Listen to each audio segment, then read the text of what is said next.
الحمد لله رب العالمين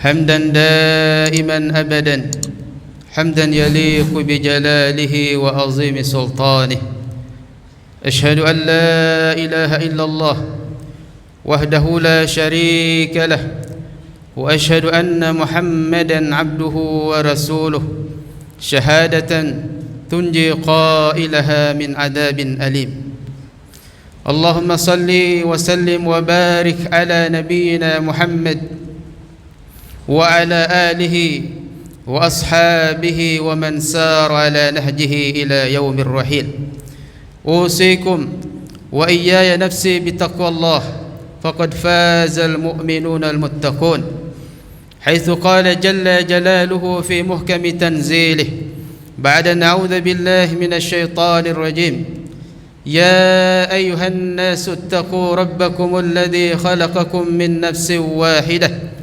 وخلق منها زوجها وبث منهما رجالا كثيرا ونساء واتقوا الله الذي تساءلون به والأرحام إن الله كان عليكم رقيبا وقال يا أيها الذين آمنوا اتقوا الله حق تقاته ولا تموتن إلا وأنتم مسلمون ثم قال يا أيها الذين آمنوا اتقوا الله وقولوا قولا سديدا يصلح لكم أعمالكم ويغفر لكم ذنوبكم ومن يطع الله ورسوله فقد فاز فوزا عظيما أما بعد أيها الحاضرون jamaah salat Jumat melakukan Allah Subhanahu wa taala.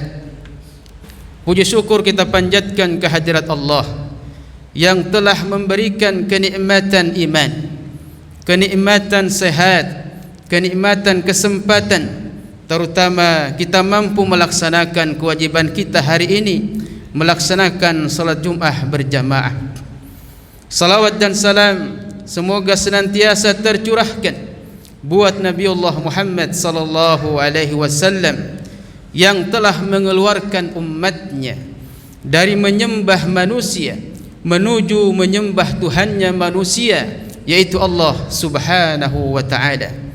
Tidak lupa kami wasiatkan pada diri kami pribadi dan jamaah semuanya agar kita senantiasa meningkatkan ketakwaan kepada Allah Subhanahu wa ta'ala, tentunya dengan ketakwaan yang sebenar-benarnya.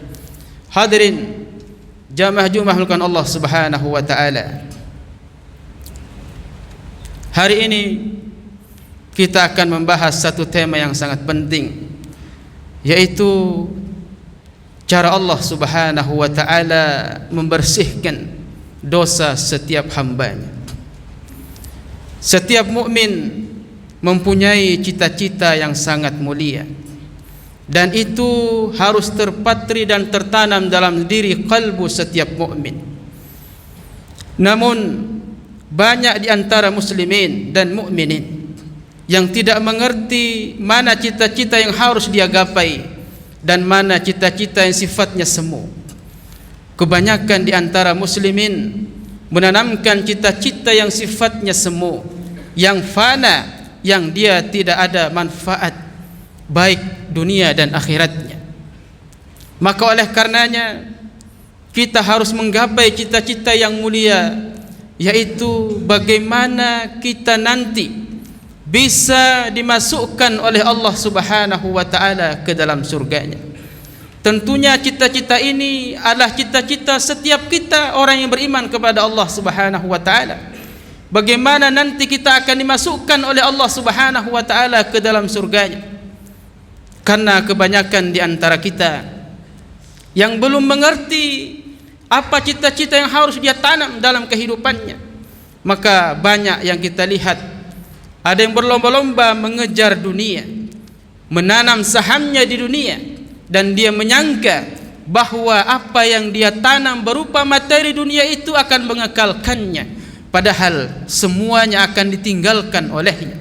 Maka hadirin Allah Subhanahu wa ta'ala, para ulama senantiasa mendorong kita, memotivasi kita agar senantiasa tumbuh dalam diri kita istri kita, anak-anak kita, keluarga kita, bagaimana dia memikirkan untuk masuk surga Allah Subhanahu wa taala. Tentunya hadirin, surga Allah tidaklah gampang, tidaklah mudah, tidaklah sebagaimana membolak-balikkan telapak tangan kita. Karena Nabi sallallahu alaihi wasallam sudah menyatakan dalam hadisnya, huffatil jannah bil makarih. Surga itu diliputi dengan sesuatu yang tidak kita sukai. Surga diliputi dengan sesuatu yang tidak kita cintai.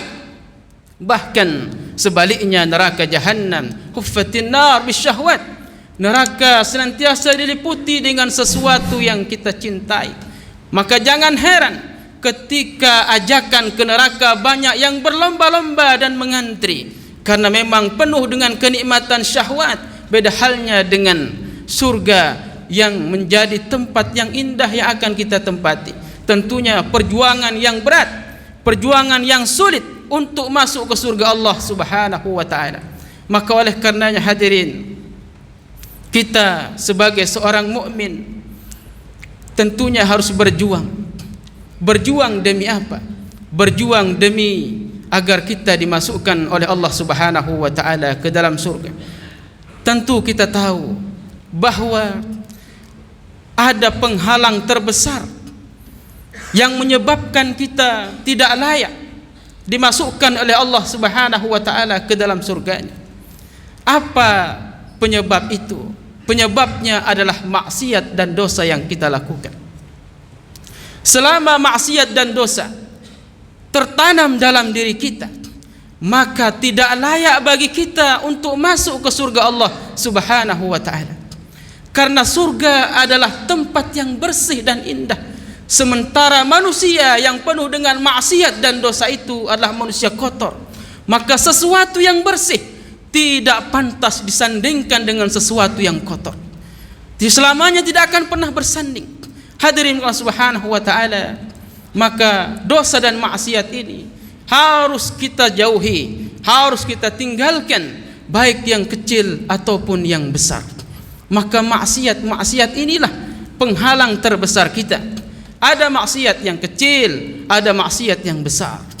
Ada amal yang tinggi, ada amalan yang rendah. Amalan yang paling tinggi adalah mentauhidkan Allah Subhanahu wa taala. Sementara maksiat yang paling besar adalah mempersekutukan Allah Subhanahu wa taala dengan yang lainnya. Maka hadirin Allah Subhanahu wa taala, apa dalilnya? Kenapa manusia kotor dengan penuh dosa itu tidak layak masuk surga Allah Subhanahu wa taala? Dalilnya adalah Nabi Adam alaihissalam. Lihatlah bapak kita, Nabi Adam alaihissalam. Dia tinggal di surga, namun dia berbuat satu dosa yang dia dilarang oleh Allah Subhanahu wa taala, memakan satu buah khuldi. Namun dia tergoda oleh godaan syaitan. Dia terbawa oleh nafsunya sehingga dia melanggar larangan Allah Subhanahu wa taala. Akhirnya Adam memakan buah yang terlarang itu. Yang terjadi adalah Allah turunkan Adam alaihissalam ke daerah India. Namun di balik itu penyesalan muncul dalam diri Nabi Adam alaihissalam. Dia bertaubat kepada Allah Subhanahu wa taala. Maka hadirin Allah Subhanahu wa taala, bapak kita sudah mencontohkan, setiap kali kita berbuat dosa, maka tugas berikutnya adalah melakukan taubat kembali kepada Allah Subhanahu wa taala. Lihatlah Nabi Adam alaihissalam, satu dosa yang dia lakukan, dia diusir oleh Allah Subhanahu wa taala. Lalu bagaimana dengan kita? Kita bukan satu dosa, banyak dosa dan maksiat yang kita lakukan. Lalu pantaskah diri ini menginjakkan kakinya di surga Allah Subhanahu wa taala? Maka sangat tidak layak. Maka oleh karenanya, mumpung kata kita masih diberikan kehidupan oleh Allah Subhanahu wa taala di dunia, kita masih diberikan nafas, artinya Allah masih memberikan kesempatan bagi kita untuk membersihkan setiap dosa-dosa yang kita lakukan. Maka hadirin Allah Subhanahu wa taala, karena saking banyaknya dosa itu, maka Al-Imam Ibnu Qayyim rahimahullah memberikan panduan yang sangat indah kepada kita. dalam kitabnya Madarijus Salikin, Imam Ibnu Qayyim rahimahullah memandu kita manusia yang banyak dosa ini agar senantiasa membersihkan dirinya dari dosa-dosa itu dengan 3 cara. Yang pertama, kata beliau, adalah hendaklah kita senantiasa bertaubat kepada Allah Subhanahu wa ta'ala. Cara pertama, kata beliau, kita bertaubat kepada Allah Subhanahu wa ta'ala. Karena dengan taubat inilah Allah gugurkan setiap dosa yang kita lakukan. Tentunya bukan taubat yang main-main, taubat yang nasuha, sebagaimana Allah tegaskan dalam surah At-Tahrim ayat 8, ya ayyuhalladzina amanu tubu ilallah taubatan nasuha asa rabbukum an yukaffira ankum sayyiatikum wa yudkhilakum jannatin tajri min tahtiha al-anhar. Hadirin Allah Subhanahu wa ta'ala, kalau kita melihat ayat ini begitu tegas dan jelas memberikan panduan kepada kita bahwa perintah kepada setiap mukmin, hendaklah kalian bertaubat kepada Allah dengan taubat yang nasuha. Kenapa taubat nasuha? Karena Allah akan mengampuni setiap dosa kita. Lalu Allah setelah mengampuni dosa kita, kita bersih dari dosa, maka baru Allah mengatakan wa yudkhilakum jannatin tajri min tahtiha al-anhar. Barulah kalian akan dimasukkan ke dalam surga Allah Subhanahu wa ta'ala setelah melalui fase taubat dan setelah melalui fase pengguguran dosa dari Allah Subhanahu wa ta'ala. Syekh Utsaimin rahimahullah, kata sayyiat di sini itu mengandung 2 hal. Yang pertama mengandung dosa kecil, yang kedua mengandung dosa besar. Kalau kita bertobat nasuha kepada Allah, maka taubat nasuha itu akan menggugurkan setiap dosa kecil dan dosa besar kita. Lalu bagaimana dengan dosa yang sepenuh langit dan bumi? Bahkan tidak muat bumi dan langit itu mengandung dosa kita, saking banyaknya. Apakah tetap diampuni oleh Allah Subhanahu wa ta'ala? Kata Syekh Utsman Khumais, beliau mengatakan bahwa sebanyak apapun dosa kita, baik kecil atau besar, selama kita melakukan taubat nasuha kepada Allah, Allah gugurkan setiap dosa itu, baik dosa syirik yang kita lakukan. Maka taubatlah taubat nasuha, karena dengan taubat nasuha itu Allah gugurkan dosa kita, bukan dengan yang lain. Maka hadirin Allah Subhanahu wa ta'ala, lalu apa taubat nasuha itu? Al-Imam Al-Baghawi menyebutkan bahwa taubat nasuha itu adalah ayyatuba minad danbi thumma la ya'ud. Hendaklah dia bertaubat kepada Allah dari sebuah dosa dan tidak pernah kembali. Kama la ya'ud al-laban ila ad-dar'i, sebagaimana tidak bisa kembalinya air susu ke tempat keluarnya semula. Itulah taubat nasuha hadirin. Kita kembali kepada Allah dan jangan sekali lagi melakukan dosa itu. Ingat hadirin Allah Subhanahu wa ta'ala, kalau kita menunda taubat karena maksiat yang kita lakukan, maka dosa kita jadi double, jadi 2. Dosa melakukan maksiat dan dosa karena menunda taubat kepada Allah Subhanahu wa ta'ala. Hadirin Allah Subhanahu wa ta'ala, lihatlah manusia mulia Rasulullah sallallahu alaihi wasallam. Setiap hari beliau bertaubat sebanyak 70 kali. Riwayat lain mengatakan 100 kali beliau bertaubat kepada Allah Subhanahu wa ta'ala. Lalu bagaimana dengan kita ini? Kita enggak ada jaminan surga. Kita enggak ada jaminan akan dimasukkan Allah Subhanahu wa ta'ala kepada surganya. Masihkah kita meremehkan taubat kepada Allah Subhanahu wa ta'ala? Padahal cita-cita kita ingin dimasukkan ke dalam surga Allah Subhanahu wa ta'ala. Sementara perkara yang menghalangi kita masuk surga kita tidak bersihkan terlebih dahulu, mustahil. Hadirin Allah Subhanahu wa ta'ala, itu yang pertama kata beliau. Yang kedua, agar kita bersih dari segala dosa yang kita lakukan, kata beliau adalah hendaklah kita memperbanyak amal soleh, memperbanyak amal kebaikan. Lihatlah Allah Subhanahu wa ta'ala menyebutkan dalam surah Hud 114, Allah mengatakan innal hasanat yudhibna sayyiat. Sesungguhnya kebaikan-kebaikan yang kita lakukan akan menggugurkan setiap kesalahan-kesalahan yang kita lakukan. solat Jumat, solat jamaah 5 waktu, sedekah, apapun amal soleh itu, kita niatkan mencari ridha Allah Subhanahu wa ta'ala, dengan sendirinya amal kebaikan itu akan menggugurkan setiap kesalahan-kesalahan yang kita lakukan. Lihatlah Umar bin Khattab radhiyallahu an, setiap kali dia melakukan satu dosa, maka dia akan melakukan kebaikan di tempat yang sama. Di tempat itu dia bertobat kepada Allah Subhanahu wa ta'ala. Begitulah sahabat yang mulia.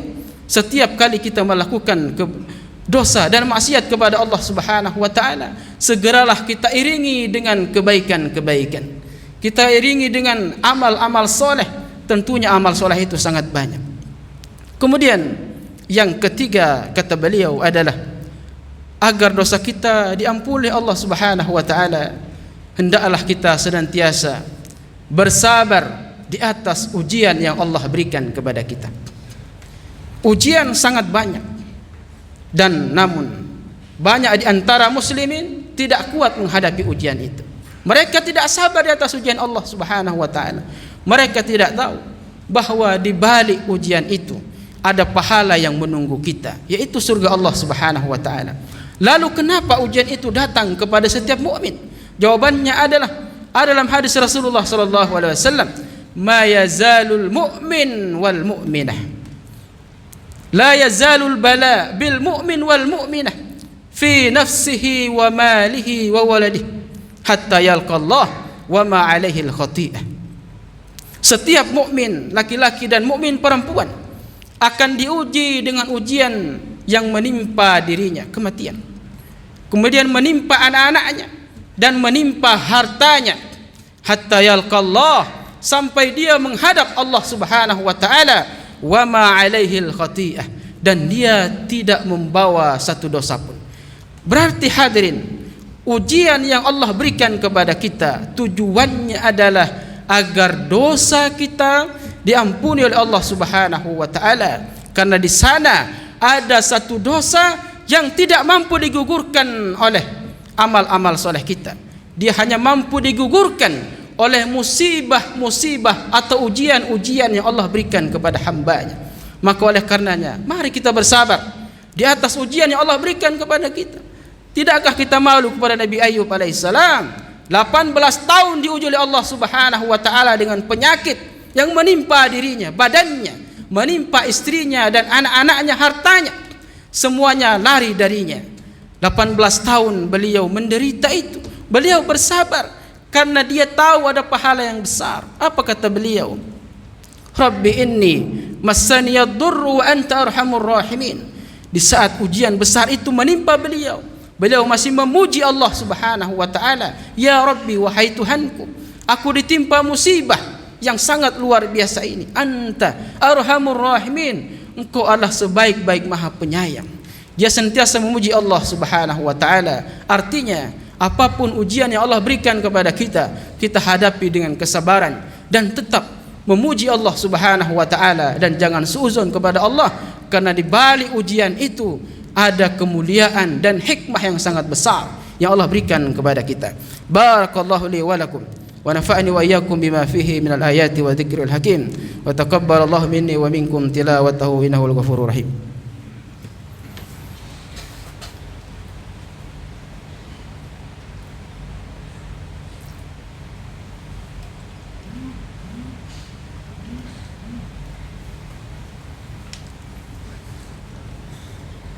Alhamdulillahi wa kafa, wassalatu wassalamu ala rasulillahil mustafa wa ala alihi wa ashabihi wa man waffa.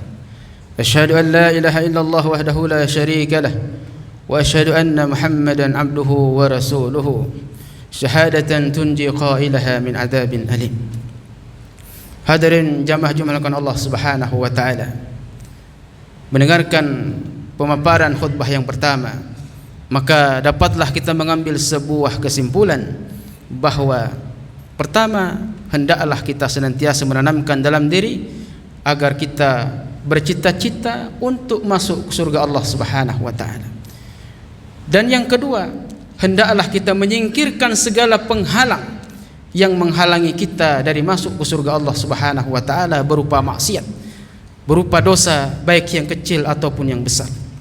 Yang ketiga, kalaupun kita terlanjur melakukan dosa itu, maka hendaklah kita melakukan 3 cara.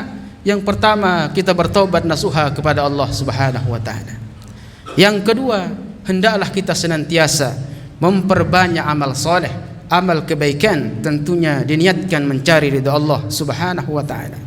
Kemudian yang ketiga, hendaklah kita senantiasa bersabar di atas ujian musibah yang Allah berikan kepada kita, karena nanti di akhirat kita akan dimasukkan oleh Allah Subhanahu wa taala ke dalam surga dan kita akan diberikan derajat yang tinggi di sisinya.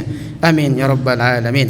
Marilah kita berdoa kepada Allah, mudah-mudahan dosa-dosa kita diampuni oleh Allah Subhanahu wa taala, amal kebaikan kita senantiasa diampuni, diterima di sisinya. Amin ya rabbal alamin. Innallaha wa malaikatahu yusalluna 'alan nabi ya ayyuhalladzina amanu sallu 'alaihi wa sallimu taslima. Allahumma salli 'ala Muhammad wa 'ala ali Muhammad kama sallaita 'ala Ibrahim wa 'ala ali Ibrahim fil 'alamin innaka Hamidum Majid. وبارك على محمد وعلى آل محمد كما باركت على إبراهيم وعلى آل إبراهيم في العالمين إنك حميد مجيد. اللهم اغفر للمسلمين والمسلمات والمؤمنين والمؤمنات الأحياء منهم والأموات إنك سميع قريب مجيب الدعوات يا قاضي الحاجات. اللهم أرنا الحق حقا وارزقنا اتباعه وأرنا الباطل باطلا وارزقنا اجتنابه. اللهم حبب إلينا الإيمان وزينه في قلوبنا وكره إلينا الكفر والفسوق والعصيان واجعلنا من الراشدين. ربنا هب لنا من أزواجنا وذرياتنا قرة أعين واجعلنا للمتقين إماما. ربنا لا تؤاخذنا إن نسينا أو أخطأنا. ربنا ولا تحمل علينا إصرا كما حملته على الذين من قبلنا. ربنا ولا تحملنا ما لا طاقة لنا به واعف عنا واغفر لنا وارحمنا أنت مولانا فانصرنا على القوم الكافرين. ربنا آتنا في الدنيا حسنة وفي الآخرة حسنة وقنا عذاب النار. وصلى الله على نبينا محمد وعلى آله وصحبه أجمعين. أقم الصلاة.